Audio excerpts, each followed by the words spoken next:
હું ગાંડો નથી, ગાંડો નથી.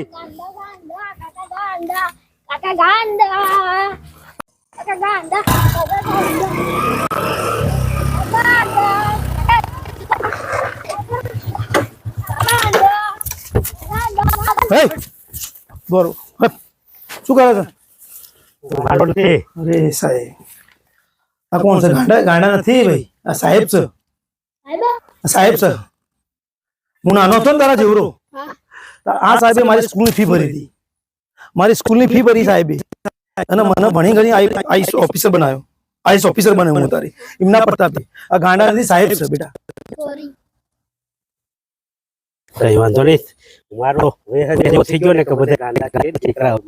મને કરું ના તો સાહેબ જોડે માફી માંગી લો. હું માફી માંગુ. આ સાહેબ હું નાનો હતો, મને ભણાયો ગણાયો મોટો કર્યો. હું મંદિરે આગળ ભીખ માંગતો હતો તારા જેમ. અને સાહેબે મારી ફી સ્કૂલની મારી 12 મહિનાની, અને મને આ ધીરે ધીરે ભરાઈને આઈસ ઓફિસર બનાવ્યો. હું તારે ઓફિસર છું સાહેબની પ્રતાપે. સાહેબ તમારી પરિસ્થિતિ આ કઈ રીતે થઈ? એની વાત શું કરું? મારે તો હું ઘરવાળી ઓફ થઈ ગઈ પછી તો છોકરાને. ચલો સાહેબ.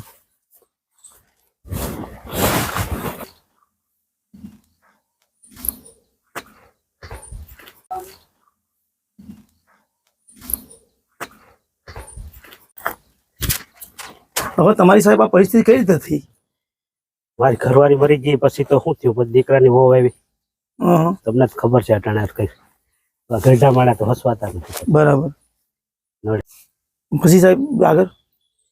પછી આમાં તો શું છે ભાઈ, છોકરો નાનો હતો. હવે હું રમાડું તો એને કે રોગ થાય. આટલી ખરાબ પરિસ્થિતિ તમારી થઈ મને નવી લાગે સાહેબ.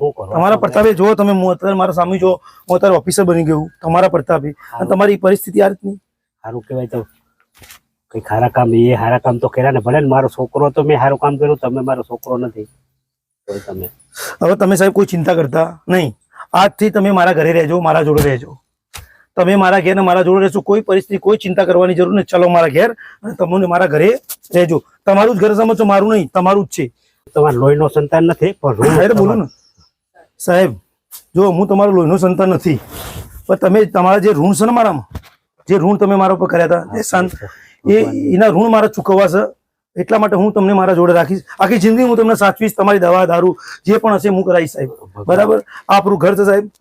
તમે આવો સાહેબ અંદર. ભગવાન તમારું ભલું કરે. તમે શાંતિથી અમારે રહેજો સાહેબ. બરાબર? કોઈ ટેન્શન લેતા નહીં.